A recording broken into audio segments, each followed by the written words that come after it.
Two people.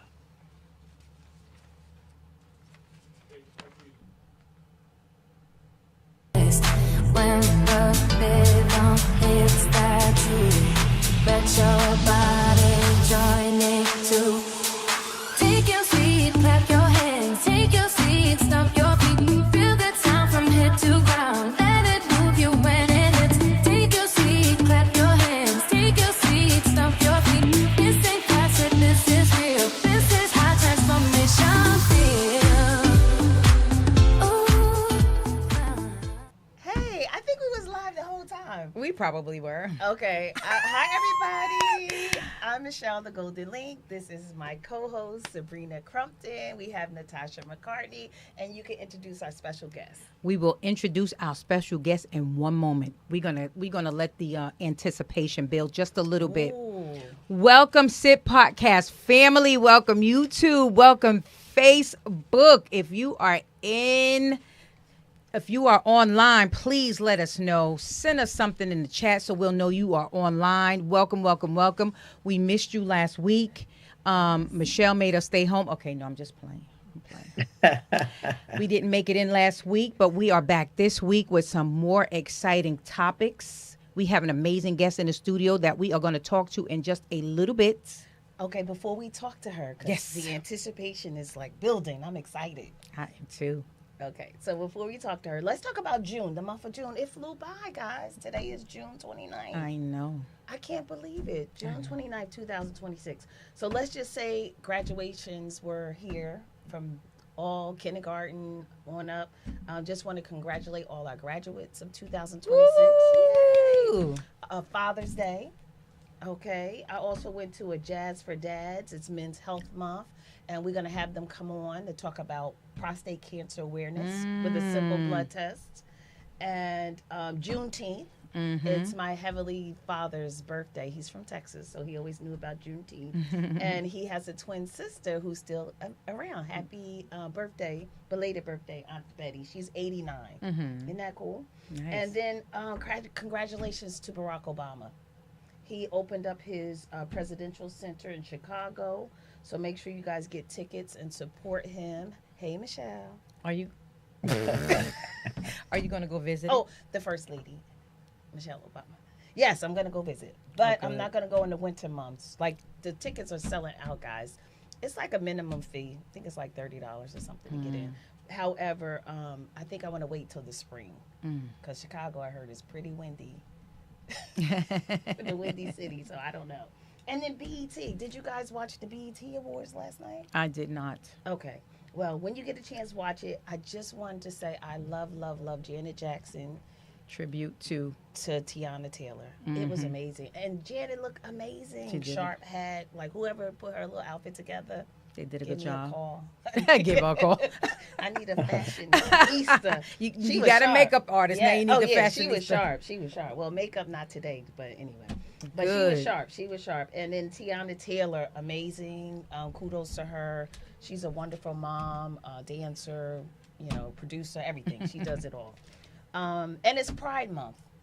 Is there anything else? Did I leave out, Tasha? It's June. I don't know. Well, I just want to talk about sports. The month is about to leave because of the sports. So, and I Okay. think it's really pressing. So, I did not watch the BET Awards, but I said I probably should have looked at some clips because I know Michelle was going to talk about it, and I didn't get a chance to do it. But we didn't get a chance because last week we wanted to just shout out our New York Knickerbockers and congratulate them on the NBA championship. And more importantly, the World Cup is all over 3 continents Causing and traffic in I think Jersey. 16 cities. Yeah. So I don't know anything about world football, aka soccer, but I enjoy watching it. So I'm so excited. I just look for the team to get a goal. And I think it's really interesting given one who our guest is, because I hope she's been watching excited. Because I know her Yes, you native got to see her. country is We're going to killing show off the them. nails too. Uh-oh.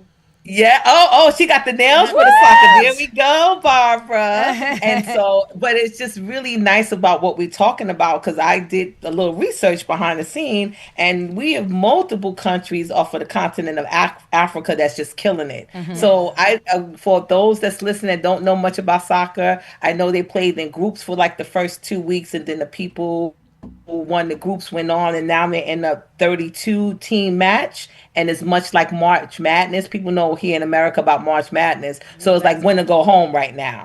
So it's Mm-hmm. down to 32 teams, and it's going to be down to Natasha. 16, and then 8 and 4. So it's going to be really exciting.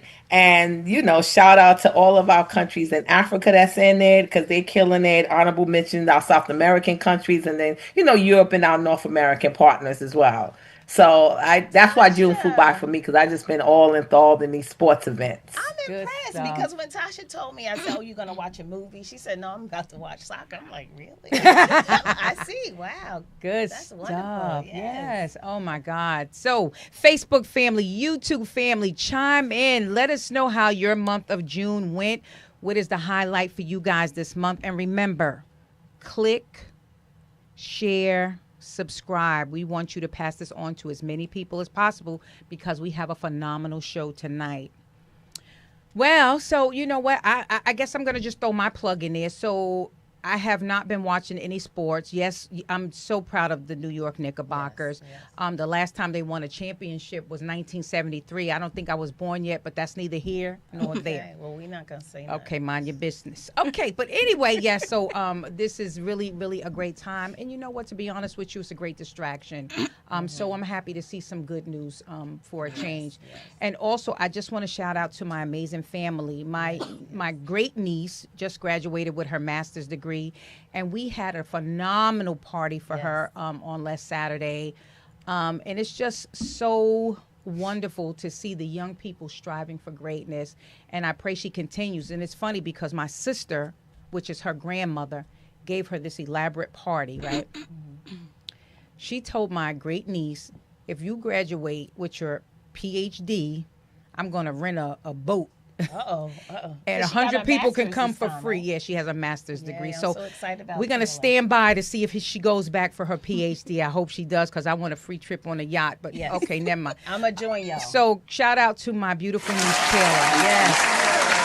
Yes, we had a wonderful time with Taylor. It was We lovely. had a great time, and you all were there, and so it made it even better.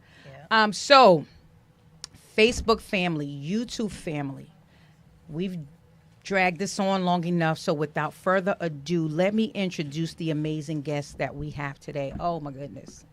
And this one hits me in the heart, and we'll talk about the reason why. It's a little bit personal for me. So today we have Dr. Barbara Prempeh. She is a licensed psychologist, certified school psychologist, educator, and community leader, originally from Ghana, West Africa. She made history. Let me say that again. I might need a hand clap. I'm gonna give her a hand She clap. made history as the first Black graduate of Kean University's doctoral program in clinical and school psychology. We need a clap for that. With more than 20 years of experience, Dr. Prempeh specializes in race-based stress, trauma, immigration, bicultural identity, and juvenile justice. She is the founder of Be Resilient, a private practice dedicated to individual and community healing, which we need. Yes. She serves as a psychology supervisor at Children's Specialized Hospital and associate professor at Kean University. Let me say that again. An associate professor. Associated professor. Associated professor at Kean University, president of the New Jersey chapter of Association of Black Psychologists, oh my goodness, and a member of the Mental Health Advisory Board at our church, Yes. First Baptist of Lincoln Gardens. Wow, we don't have to drop. Welcome, welcome, welcome, welcome, Yes, welcome. drop it on. Let me just I know. breathe just that take in it for a minute. Just take it in. Just take it in. Just take it in. Dr. Barbara, please talk to us. How did this all begin? It was God's plan Ooh. from the beginning, and I am grateful. Mm-hmm. Thank you guys so much for having me here today. Like you said, it's been a long time coming. So how did it all come together? Where do we start? Where do we Yeah, start? where do we start? What part you want to You know start what? with? Tell us about your journey from Ghana to becoming a psychologist in the United States. Let's start Sure. there. Yes. So I would say in reflecting on the journey, was one that I had to pursue without like the examples before, right? Because now I would say that Ghana is very open and has some reduced the stigma around mental health. But back then, there was a lot of stigma around it. It wasn't really talked about. Right. And so, coming to the United States at about 4.5, and just through life journey and things that nature, and a personal experience when I notate what influenced me getting into psychology, this is where when we talk later about that sweet spot of navigating biculturalism, how you can integrate and adopt some great things about the new culture that you're exposed to. So psychology became an interest, and I pursued it along the way. And that's pretty interesting. Barbara, you came at the age of 4, right? 4.5, yeah. 4.5. Culturally, even at a young age, did you notice the huge difference? Did you notice the difference from Ghana to the U.S.? Yes, there were some differences that I've noticed. And I will say that there are some pieces of my life in Ghana under the age of 4 that I do not remember. There is something about like infantile amnesia, especially when you have like a traumatic shift or a big life change. And of course, coming to a totally different country is a significant life change. So there are some parts and pieces that I don't quite remember, but that's why I love going back home every year and connecting. I was just wondering, how often do you go back? Definitely every year, connecting with my family. And I love just like being there and my family taking me to different places. Like, oh, this is where we used to live at that point and this piece. Because it helps to bring back some memories and experiences. Yeah, so it's a blessing to be able to do that. And that's why it's so important for me to go back home, spending time with my family back home, and of course having my immediate family and extended family here and everywhere. Yeah. Okay, now I'm going to ask the question. Is there a preference? Would you prefer there or here? Wow, that's a good question. Home is home. Home is home. Ghana is home. The thing about being at home in Ghana, especially being here, you recognize there's a level of like freedom. Yeah. That you experience, and you know what it is. It's really that like constant invisible weight that we carry of racism, prejudice, and acceptance of who I am and things of that nature. That thing is taken away when I'm in Ghana. It's the same feeling I had when I went to Howard, right? That like second layer that's there, it's not there when I'm in those places, right? And so it's a different emotional experience as well. So home is home. I love being there. And then, here's where I hustle and make my money. So I got to find a way to navigate both worlds. And my immediate, like my parents, my younger brother, my niece Pooh, they're here. My older brother is there. So it's tough sometimes because me and my older brother are extremely close, in addition to like my aunties and uncles and things of that nature. So. Barbara, I got a question. Very interesting. How can I get my hustle on in Ghana? Listen, I'm with you, right? Okay. I'm trying to find a way to carry this there and sustain it there, and not in a way that's like a get rich quick kind of thing. Right? It's about sustain. I've always been about sustainability. Yeah. If someone goes for their doctorate, they're in it for the long run. Right. I've never been. I guess you would say appeased or like drawn to like quick ways of like getting things. We'll talk about it after. Do I hear investment opportunities going on? Yeah, but you could definitely do this and be there. Yes. For sure. I told you we should go on tour. Yes. I actually went to Ghana a few years ago with our church yeah. on a mission trip, and I tell you, the Ghanaian people. Oh, Barbara, it really, to me, it felt like home. I kid you not. Because it is. Touche. It is home, right? It felt so warm and so welcoming. And we'll talk about some of the places that I visited while I was there. But I just love Ghana. Like, I want to go back again. You know, I'm glad you said that, because one of the things especially with my close friends, I take joy and pride in bringing them with me to Ghana, and I take them to the castle, because for me, it's like I get to bring you back home. That's how I feel when I do it. So they come have a good time. And I will say, each of my friends that I brought back home already been there again. And let me tell you something. When you experience the Cape Coast Castle, you can literally feel the spirits. Oh, yeah. Like, I was standing in what would have been the slave master's bedroom, and I was looking out the window, and you literally see the water thrashing against the rocks, right? And it's almost, and I'm standing there, I'm mesmerized. I couldn't move. Everybody does that. And all of these emotions, I just started crying, because it's almost like the spirits were speaking to me, like, you are home. And oh my God. That's beautiful. Yeah, that's beautiful, that experience that you had. And I know for myself, the first time that I went, I felt so much sorrow. Yeah. So much grief. Yeah. It was tough. Yeah. You know, and it's like, it was a long, silent ride back. Yeah. With my brother when we went there together and was coming back. And Can you explain that a little more, the grief? yeah, it's grief for what they did to my people. Yes. Right. And then it's grief for you're reminded that, because it's so beautiful and great what we're experiencing right now across the diaspora, right? That Africans abroad are wanting to return home.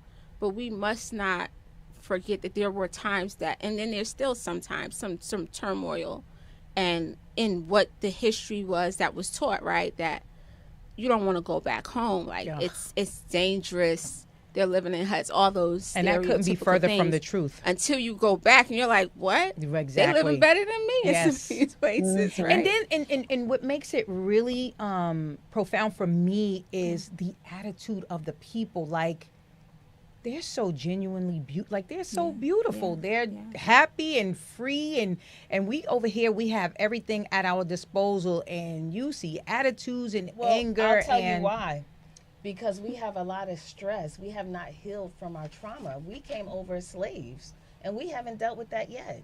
Yeah, There's nobody talking about that. Nobody. Well, they're talking about it, just not a lot. They're talking about it, but we're not really doing anything about it. Like, Ruby is coining it some kind of virus, because there's another person that does a podcast in the studio, Ruby Shivers, and she's coining it a virus. She's saying it's just like any other virus, and we never got a cure for it, or like a prescription or anything. I mean, right now people are coming around to therapy, but back in 1998, when I was initially diagnosed with mental health issues, I say all the time, it's from my ancestors' trauma. And I never really had anything, presented to me to say, okay, this is how we're going to heal your trauma from slavery. That's why we treat people the way we treat them. That's why we're disrespectful to one another, because we were taught that for all these years, over 400 years, and nobody has really take a step back and say, wait a minute, I can't treat my brother and sister like this, because we're breaking the chains, right? Because the trauma, like you guys were talking about, parents beating kids and things like that, that's all the trauma that we've been taught all these years. And nobody has says, let's stop this. Let's stop hating on each other. And that's a good point. And so, and this is a question for both you and Tasha. From a clinical standpoint, when you are treating or talking to your patients, at any point, do you guys take that into consideration? Like, is there somewhere in the back of your mind, like, and I'm sure you do, but is there some generational stuff going on here? How do we dig it out? So, as you were talking, it made me think about what Dr. Joy DeGruy talked about, the post-traumatic slave syndrome. I love her. Right? She truly acknowledged the fact that since slavery, like, if you look at people talk about reparations, that should be one of them, is free access to therapeutic services in that African Americans went through a traumatic experience, and then they were just like, all right, you're free, go ahead and live on. But yet the trauma was not addressed. And when you look at the research around epigenetics, it talks about how, the traumatic experiences impacts our genes, right? Which then are carried on from generation to generation. So some of those things are all in there. What aspect shows up the most? Right. But then how do different. we move everybody forward as a people? Because some people even say, oh, well, like, I'm American. I'm not African American. I'm American. Or, that whole thing, like the mindset. It's like they have no connection to Africa, and it's true that you cannot call somebody and be like, yo, I'm here. I mean, I can call you now, Barbara, but I'm just saying, there's a real disconnect. Yeah. Like, as much as I want to go to Africa, I did my ancestry. I'm from Nigeria. And as much as I want to go and live there and do all these wonderful things, the reality hits, and it's like, well, who am I calling? I'm not calling my great-great-great-grandmother or whatever. I don't even know who to call. So I guess I got to go to Ghana, call Barbara people. Well, Ghana Ghana welcomes you. Ghana is one, Barbara, if I'm not correct, Ghana is one of the countries that invite everyone back home. And if you have African, if I don't know what the process is because I haven't done it, and I'll get back to the question about the clients, but I do know that most of my clients have gone back home and got Ghanaian citizenship because Ghana is one of the countries in Africa that's inviting us all back. They have it every year, come back home. So if you are interested in investigating that, that is one of the countries that's embracing us because clearly over there they understand what we've been through and is Tasha, talking I just have about to it. interject too, because it's really sad that Africa actually coined or actually went to the United Nations and said slavery was the worst thing that ever happened to American black people, and the Americans voted no, it was not. Like the Right, the representative. Americans voted no. Right. Right. Like Well, how is that? That's so Is disrespectful. that surprising though? No, it's not. Oh, But I'm okay. just saying, it's just so frustrating to me. It's like, at what point, it's very frustrating. Yeah. It's very But frustrating. back to the question Sabrina asked, and I know Dr. Barber kind of talked about it very definitely from the academic standpoint, but she also mentioned early while she talked about her experience of when she's in communities where we're surrounded by us, it gives you the opportunity to relax and take that second layer of defense off or that armor off that we have to wait. We wake up every morning and we look in the mirror and we're black and we walk out in the streets and that's how people see us. So it's the Right. way we're treated. So when it comes down to us, and I'm sure she would align with this in the room, there's no thought about it in my practice that you don't address those things. I even address biculturalism with clients because remember, clients choose us. We don't go out there and choose clients. So I have clients across the European diaspora choosing me, straight white Americans who, when I talk to them about culture, they tell me they don't even have culture because they don't know where they come from because they haven't done their DNA because they just here in America. Like that whole WASP thing is gone, white Anglo-Saxon person. So that's a discussion that you're having all the time in therapy and the impact on you. So I bring that just to the room because I'm a black woman, period. Right. Right. And like my culture is here. I show up, that's who you see. So that is always part of our discussions at the client's pace. But you can't hide that because if I hide that and not have that conversation with them, I'm not respecting my own identity. Right. So Understood. Great conversation. Facebook family, YouTube family, are you tuned in tonight? Because this conversation is one that needs to be had. yes. I want to go back to something Michelle said about visiting or living in these countries. I think we got to approach these things in baby steps sometimes, right? It's not about moving to the country, but maybe it's about visiting. Like maybe you can go visit Nigeria or maybe you can go visit Ghana just to get a feel. And then you might want to live there. But I would say go slow. Don't just jump right in. Yeah. And Well, you I never ain't know. moving nowhere yet. You might find Aunt Betty, I'm just saying. I ain't going nowhere Facebook family. Hi, Belinda. Hi, Michelle. We see you. Oh, my God. Welcome, welcome, welcome. Good So conversation. wait, on YouTube we got Rhonda Love. She Hi, said go Ghana. Rhonda. Hi. Yes, and we got Terry Benjamin. He said Hi, hello queens. I'm Terry. watching. Hi, So co-host. Oh my goodness, Barbara. You know what? I'm gonna was afraid to go to the potty, right? I don't know. She just said there was something in the toilet. I don't want to go. So I said to myself, I wanted to be creative and do something for her to show her that there's no fear in going to the potty. Well, in any case, I wrote a book. Uh-oh, did we lose something? What happened? Oh no. What happened? So I wrote a book for my granddaughter called I Can Potty Train with Princess Callie Rain, right? When I was writing this book, my daughter and I actually collaborated on this book. My daughter said, "Ma, you have to get Barbara to look at this book and make certain that we are writing it according to children guidelines, something that is going to be impactful to my granddaughter." So with that being said, I wrote the book. Barbara went over it, and it was so funny because as Barbara looked at the book, one of the pages had the father, I don't know, he was grimacing in one of the images. And I think it was this one right here. He was grimacing in one of the images, and Barbara was like, "No, you have to change that, and he has to have a smile on his face because despite the fact that there is something going on, he still should be happy and talking her through the process." So that was one of the inputs that she made on the book. Wow. And it made a huge difference because when you look at those old pictures, he's like, and now he's smiling. So that really made a difference. And of course, kids want to see you happy. yes, yes, And so in this book, we made a little dedication to Dr. Barbara Prempe, just to kind of honor her for helping us in this book. So Barbara, then I will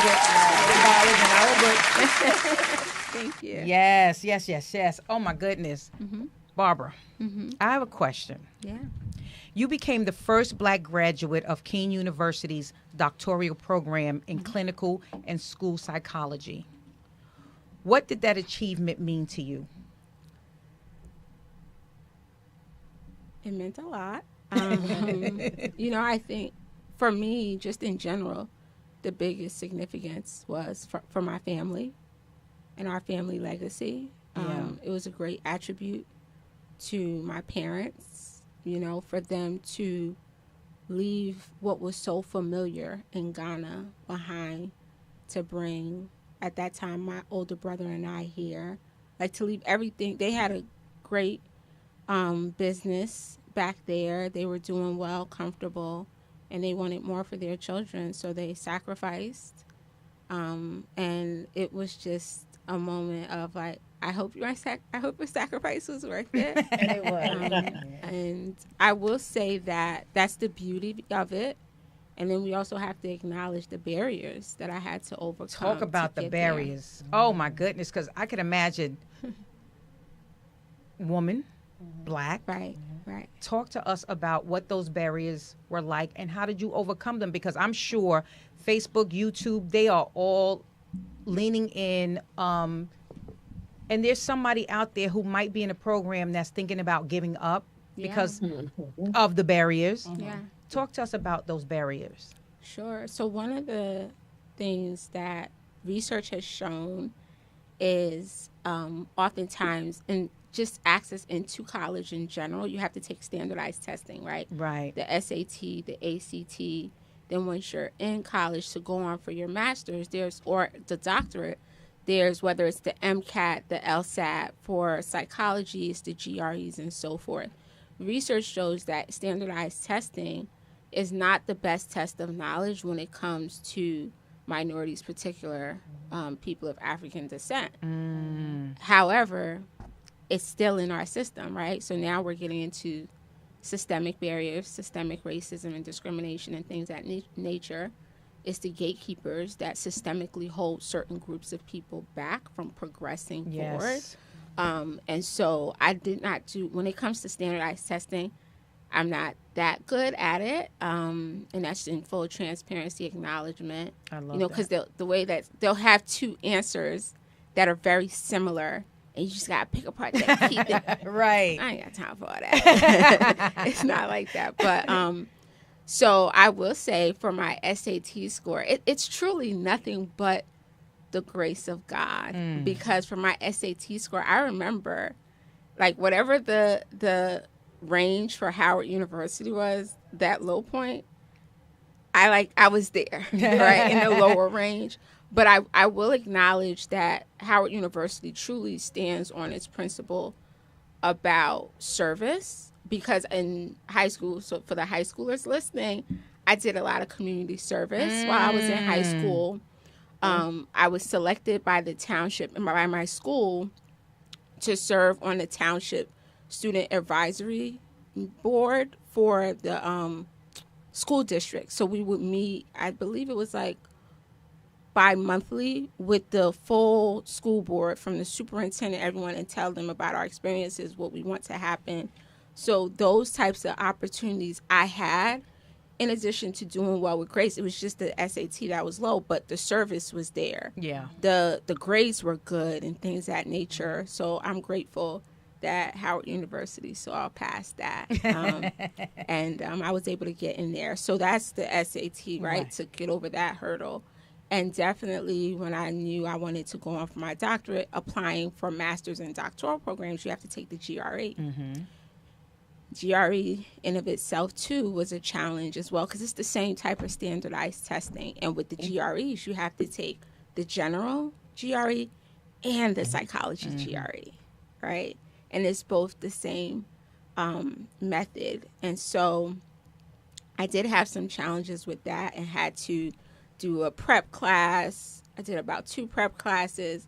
And the great thing was that my math score, the highest score you could get, I was literally like 20 points away. Wow. So it was a big change in that. And then I will say the verbal score was a bit low. However, research does show that children, especially immigrant children who are dual language speakers, vocabulary wise, because of your capacity, your intellectual capacity is holding 2 languages. Yeah. The verbal scores are a bit lower when it comes to standardized testing because of that capacity And to I mean, that navigate makes sense. 2 languages That makes sense. and things of that nature. So the vocabulary is not as, the capacity is not as large as others. So on standardized testing, you will see that. You know, I just did an assessment on a kiddo, and I told them the kid is bilingual, speaking Spanish and English. Explain that. Like, yes, it's concerning, but know that it's also representative of the fact that he has these 2 languages. Yeah. And so I was able to, it's like getting that like minimum score, passing that, I was able to, the first time I applied to doctoral programs, I didn't get into any. And that hit hard, right? Did it make you want to give up? Oh, of course, right? I Aw. remember the day very clearly when I got the final decision letter from the school and it said I wasn't accepted. I remember I was in my room. I literally like fell Yeah. to my knees and I was crying. And I remember my mom came in and I told her, like, I didn't get in. It was tough. And I remember I spoke to my brother about it as well. And, you know, I made a decision, I'm going to try again. You know, mom said, just try again. You're going to get in. And I was the good thing is, when I was at Howard, I was selected for the McNair Scholarship Program, the McNair Scholar Program. Shout out to McNair Scholars. Shout out. It's a program for first-generation college students who aspire to be doctors. It's in honor of the first black astronaut, black astronaut Ronald E. McNair. So that's that program, and that program helps prep us. And it allowed me to do my own research. When I was at Howard, the research was on body image, looking at African-American perception of body image, because we know that's different from the Eurocentric images, right? So I did some research on that. And my program coordinator was also on my back, like, you could do it, just try again. And when I applied at that time, and this is what she was like, apply to a master's program, because sometimes you might need to do the master's to prove to them that you have the capability for graduate work. And of course, feeling yourself, I'm not doing all that, right? But I, at that time too, I also pivoted and was like, well, if I'm going to get a master's, I'm going to look into forensic psychology. When I was interested in psychology, one of my inspirations for going into psychology was the rapper Earl DMX Simmons, rest in peace. He talked a lot about being in and out of group homes, juvenile detention centers, and also a history of abuse from his mother. And it just inspired me to look at trauma and also what can happen in someone's life that can lead them into the justice system. So that's where forensic psychology became an interest. So when I applied the second time, I didn't get into any of the doctorate programs. And one doctorate program stated that they'll accept me in their master's and then see and have me apply for their doctorate. And so I was like, nah, if I'm going to do a master's, I might as well do what I like. So I also applied to John Jay and got into John Jay College of Criminal Justice in New York. And it's so funny. I'm telling you, God was writing a story all along. Because Always. just the other day. If you allow him. Yes. If you allow him and trust Yes. the process and trust his timing. Just the other day, I forgot where I was. And someone was asking me about my credentials. And I said, John Jay. And they're like, oh, my goodness, isn't that the #1 school for criminal justice forensic psychology? And I was like, it is. Shout out to you, right? Real recognize real. So I'm grateful to God for that. So I finished that. And in full transparency, when I was there, I met my mentor, Dr. Matthew Barry Johnson. And at that point, I've applied to doctoral programs twice. To be honest, I did not have it in me to do it again. But my mentor, who I connected with, so for those listening wanting to aspire, there was an opportunity to be a research assistant, right? All these things add up to the doctorate. Yeah. Right? Because it's a part of the journey and seeing if you have what it takes. What it takes, right. Right? And so I applied to be his research assistant. You know, you get some money, right? It was a stipend that came with it. So I'm like, oh, yeah, I could do that. And I remember when I worked with him, we did research on transracial adoption, right? When people are adopting kids of another race than them, right? You typically see it in examples like Angelina Jolie, and things of that nature. So Angelina Jolie and Brad Pitt. But so I did, and I took it seriously. And he was super impressed because, like, after a week or two, I brought him, you know, just doing some literature reviews. I brought him this study that was similar to the work that we're doing. It was just published by one of the federal research organizations. And he had commented, like, you're doing a thorough job because I didn't even know this was out. Wow. And so it's about when you have these opportunities, take it seriously because people are watching every step of the way. Yeah. So shortly after when we were meeting on the project, he said to me, and I remember, like, I hear the words clearly. He said, so you're going to apply to a doctorate program, right? And it, like, it shook me to my core. And I just did it. And so this is... Because you wasn't thinking about it at that point. He manifested for you. And also, he was asking a question that, like, no, I'm not going to do this. But at the same time, this is like an esteemed professor. Like, we're building this mentorship relationship. And he clearly has so much faith in me and just spoke highly of me. So I said, yeah, I'm going to apply. Right? Like, I'm not about to do the She said, I'm not telling him, no. No, exactly. So I said yes, and I will. And I remember that day going back because I took the train. I commuted to John Jay, and I remember going back. I said to myself, that was like a long walk back because I just kept hearing his words. So you're going to apply to doctorate programs, right? That's deep. Just over and over in my head. And I had to sit with that question, like, am I really going to do this? Yeah. So the next time we met, I was very honest and transparent with him and said, the other day you asked me a question, and I want to be honest about my response. And I told him, like, I've done this twice, and I failed. So I don't know if I could do this again. Because it does something to you, right? Yeah, you have you're this mental. goal, you have this dream, this aspiration. You work your behind off, and it's just not. Manifesting the way It's you not thought it coming. would. Like Yeah. what? Like I did everything I'm supposed to do, Yeah. and it's not coming out the way it should. But God. So I applied. At that point, he said to me, if you're gonna apply, I will help you. I'll do what I need to do to help you to get there. And I said, all right, let's do this.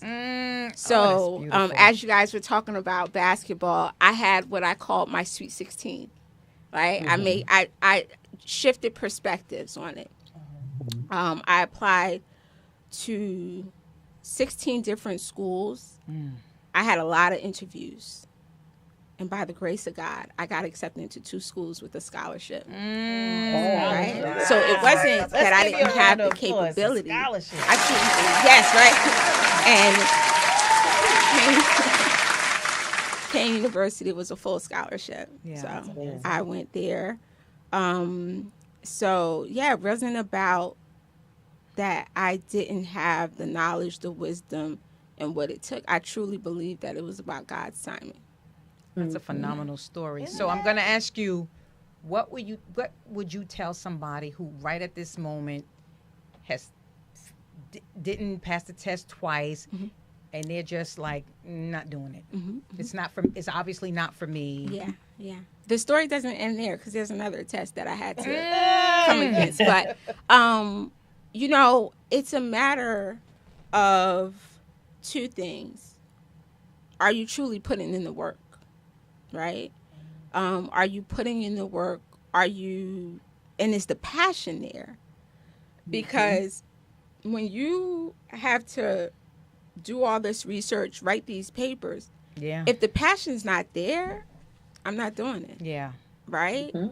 I'm not doing it. And it's a lot of work to not just to produce the best quality work, right? To be a thorough clinician, to be a thorough psychologist and therapist. It's a lot that it takes. So just for someone who is wondering, should I go back? Is this for me? Where does that passion lie? If you're in wherever you're at right now and you still are thinking about this, you may have to do it. So I read I remember in that season, I definitely had to do things to keep me motivated.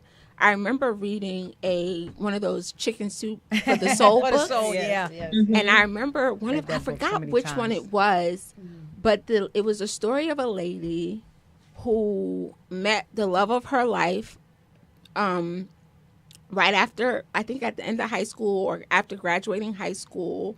They got married, they had 3 kids, and was just living the dream, right? Married with her 3 kids, living a beautiful life, until one day her husband came home and said, I'm not doing this anymore. I found somebody else. And literally, like the narrative she wrote in the book, that she stood in the driveway and watched her husband with her 3 kids next to her drive off. And at that point, she knew she had to make a decision about life, because now she's left with these 3 kids and she has to raise these kids. And she knew she wanted to do law school. And I think now that I'm remembering this story, she may have been after college or like undergrad, but she wasn't working, was just was being a devoted stay-at-home mother. But she said, either I could be a 42-year-old lawyer, or I could be 42 years old and working at the secretarial job that I'm doing. Either way, I'm going to get to 42. So it's what's the story you want when you get to that age? That's a good point. Right? And so that's the piece where, because that's what oftentimes people feel like, it's the time, I'm too old to go back, I'm too old to do this.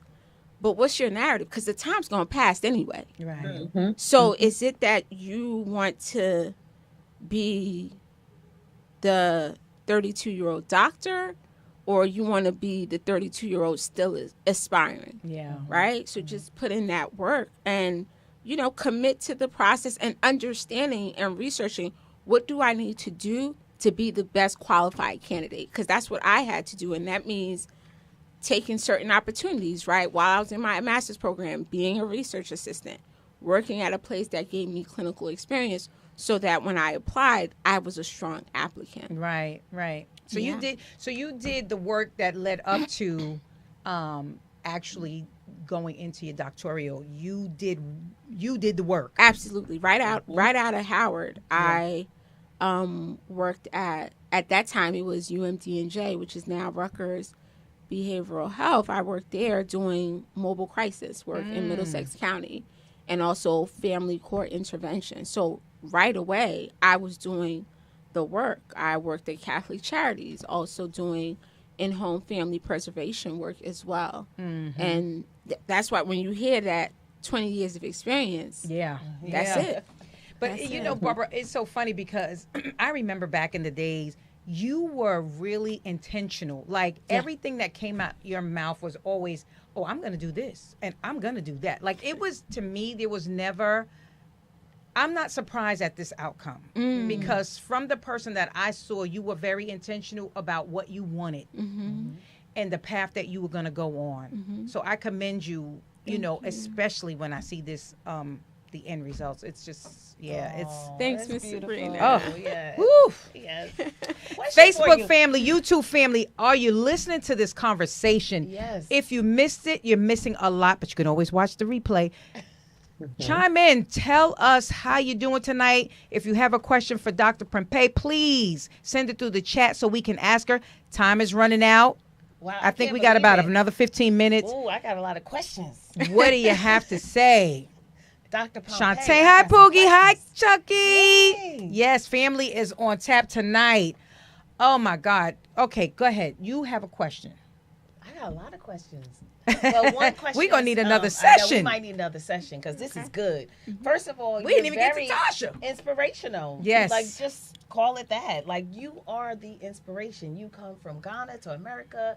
And look at you. You're a doctor. That is beautiful. And all that experience you had. My question was, what made you choose the HBCU?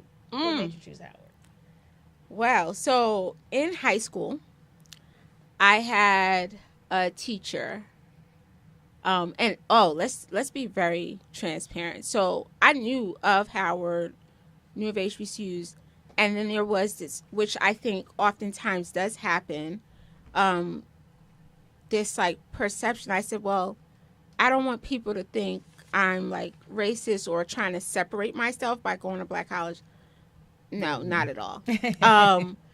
So if anyone thinks of that, or some parents, because parents are concerned, could be potentially like, well, what perception are people going to have if you're going there and not just any other institution?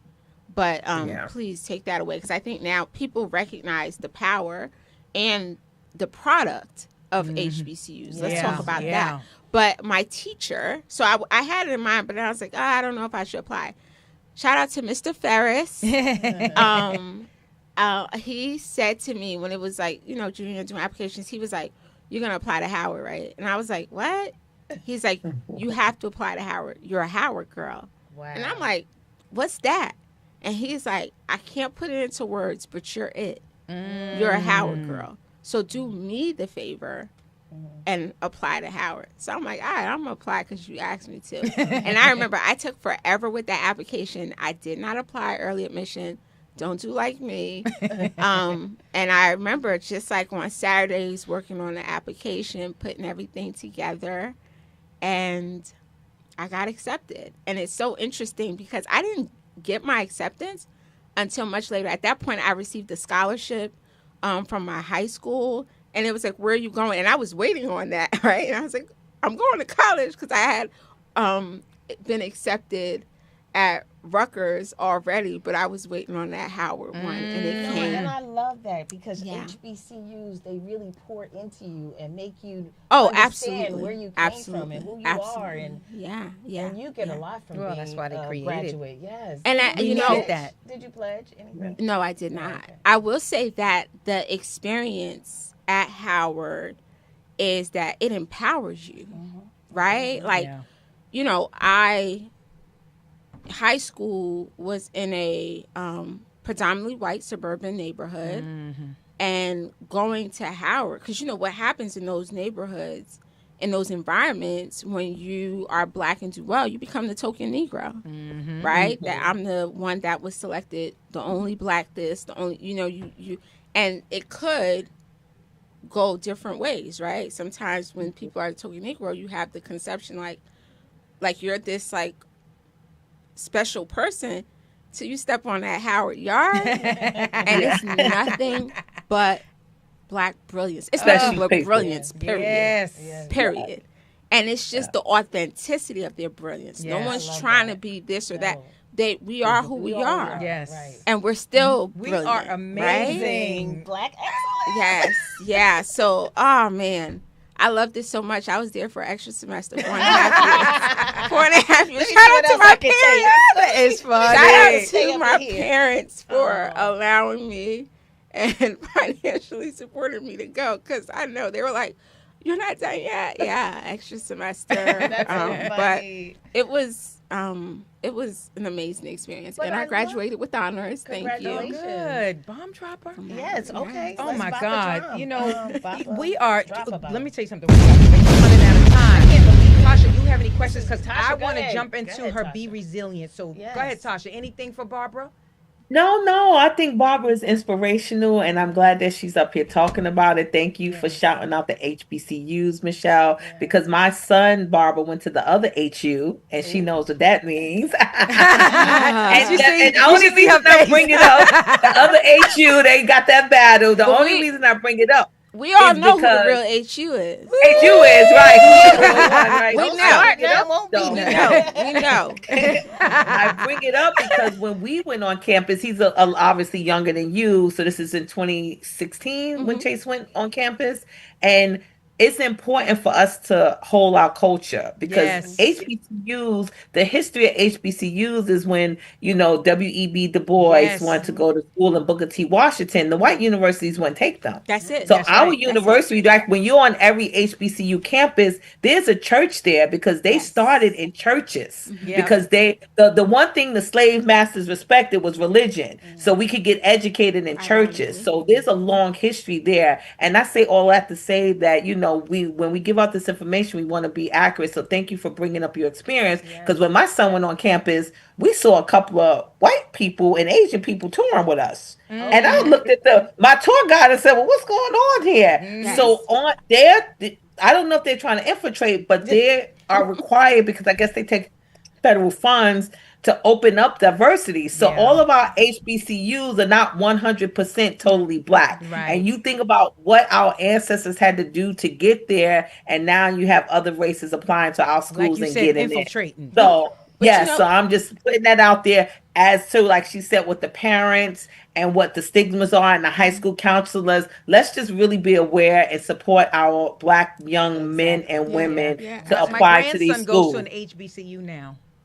Good. That's Yep. a good happy. thing. Yes. Listen. And But you you know know- what the thing, Go just ahead, to add to that, if I may, it's because the recognition of the production, what they produce, Yes. right? Yes. Yeah. They know at this point they know Excellence. what it produces. Yes. It's Yeah. high quality That's education why they're and it running produces there. leaders. That's why they Touche. going. That's it. That's why they're going. And I just wanted to make mention, Tasha talked about W.E.B. Du Bois. He actually spent his final days in Ghana. Yeah, just and so it's buried in Ghana. Yes, Oh. he's buried in Ghana. Yep.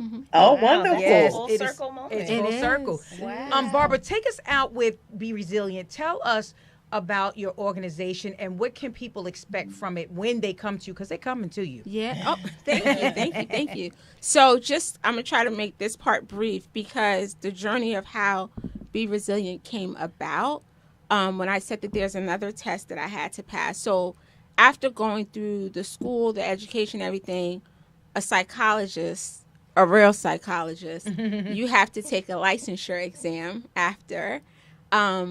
And so that licensure exam, again, another standardized testing, gatekeepers, but it's okay because we're going to get through all of them get gates, through it. and we're Yes. going to do what we We need just to go do through for it, our right. people. So the EPPP is that exam and the jurisprudence, but the EPPP is the big one. It's a test where it's a full spectrum of different things in psychology. Some of the fields you've never had exposure to. Like you have to learn about, there's a portion about industrial and organizational psychology. It's not in any of our classes, but nevertheless, I did have some difficulty passing that exam. And so I had to take it full circle moment. I ended up having to take that test 4 times to pass. And it truly was I would say that was the biggest test of my faith, right? Because at that point I'm questioning, like, why, like, God, why would you bring me this far? Right. To get, like, what's going on here? To leave me. Right. Right here at He this didn't point. leave you. He didn't leave you. Never. At this point. Never.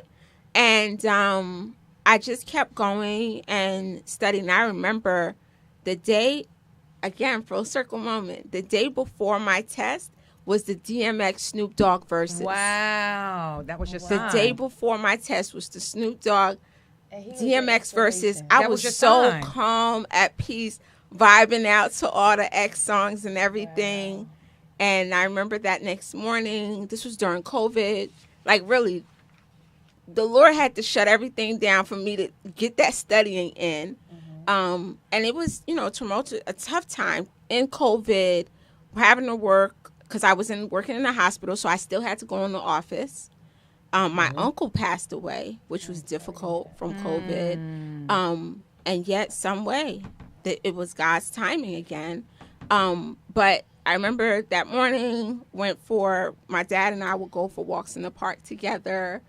They didn't know that day I was taking it again. And I remember I took the test and finally passed. And in that, it was more of a shock in that moment of, like, I was in tears because I was like, I finally passed. And then God came bless. home and, expressed it to my family. And I knew at that point that I wanted to practice, and I was praying on, like, what would the name be, right? Because, of course, this was from God, like, the field, what I do, and I needed God to let me know what the name would be. And I remember one morning waking up in my devotional time, Be Resilient came. And I'm like, that's it, right? Because B is for Barbara. And resilient Yes. is literally my journey Yes. through this whole And you are educational resilient, journey is that I yes. had to be resilient to overcome. So that's where the brand comes from. It's not just a practice, it's a brand that I embody and have out there in regards to being resilient. So what Be Resilient does, we work with individuals and we work with organizations. I've had the honor and privilege of partnering, consulting with numerous organizations, from the State Department of Children and Families. I've worked with the Newark Police Department, worked with Equal Justice USA, worked with some independent schools. I did a piece for Essence and things of that nature. So I've had great privilege of collaborating with a lot of organizations, and I do direct work. So in my direct work, I see a small caseload of clients. I have an office in Union, so I do in person and virtually as well. So we talk about adversity, trauma, resilience. I truly believe that everyone has a bit in them that can help them to be resilient, and that's what I'm there to help you discover. Oh, I Yeah, love that. And Oh, my you are God. resilient. Facebook family, YouTube family, You are did you resilient. get these gems that we got tonight from Yes. Dr. Pompey? We have learned that through perseverance, setbacks, I want to quit. If you're resilient, my famous line, don't ever give up. It will net some great results. Barbara, I just want to thank you for coming on our show. This was not enough. Yes. We will definitely bring We you gotta back, have you back. because I I got got like so many 7 more questions. sheets I got to ask you. And I got all my questions. But just know that now you are the person that people will now stand on your shoulders. Yes. And I Amen. just want to say thank you. Amen. All Thank right. you. I wanna Ladies say and thank you. gentlemen, Facebook family, YouTube family, I love you. Love you. Until next Until time. next time.